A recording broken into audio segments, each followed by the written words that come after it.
Hello guys, Charles here and welcome back to my channel. And welcome to the first in a new series of videos I'm going to do here on my channel.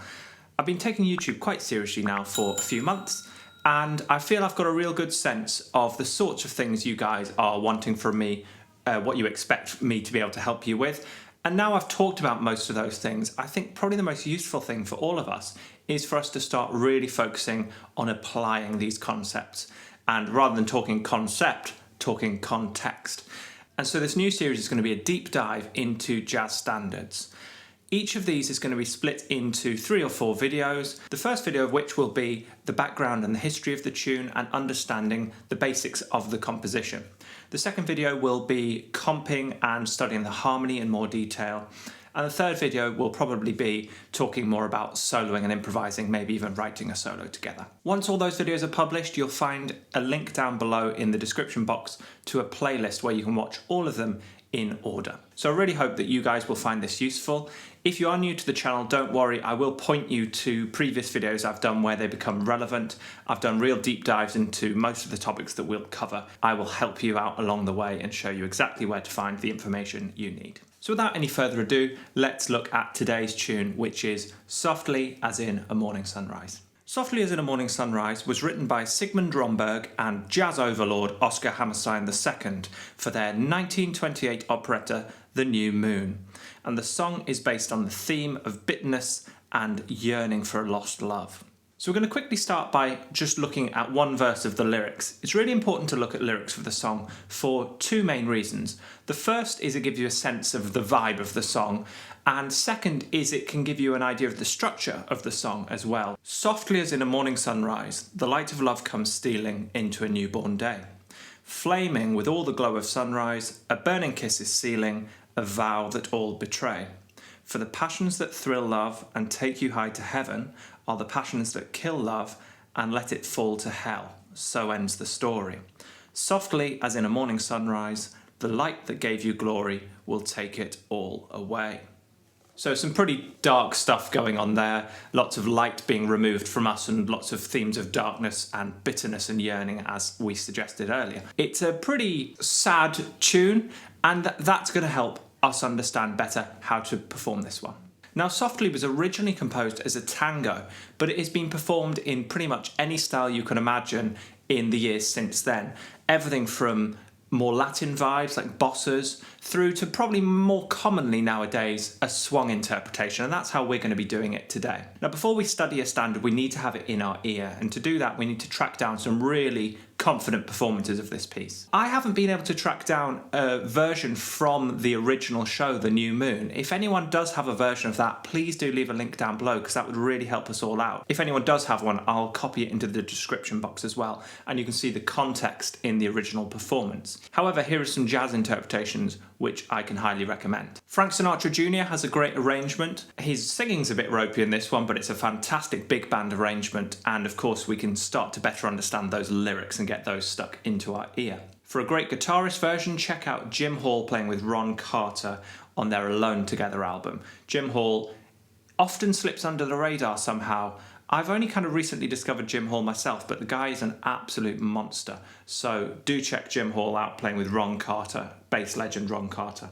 Now we move on to the tenor saxophone players. Tenors have a way of interpreting standards which is like no one else. So Sonny Rollins, A Night at the Village Vanguard, great version on there. Sonny's one of the coolest guys going, so check out his phrasing and pinch some vocabulary from Sonny, always a good idea. Next, John Coltrane.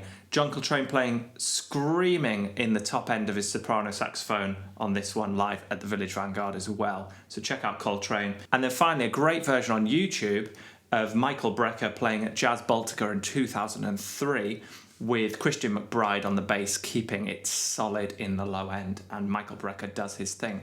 And I do believe someone's actually transcribed that solo if you want to check that out, so that'll be helpful. So Softly is in 4/4 time, which means 4 crotchet beats per bar or 4 quarter notes per bar. Now as we can see by the lyrics, we're in AABA structure. Now I've coloured the lyrics here. You can see the A sections are in yellow and the B section is in orange. I'm trying to keep those sunrise themes there with those colours. And you can see we've got A section, B section, A section. Now what those letters mean is an A section is going to have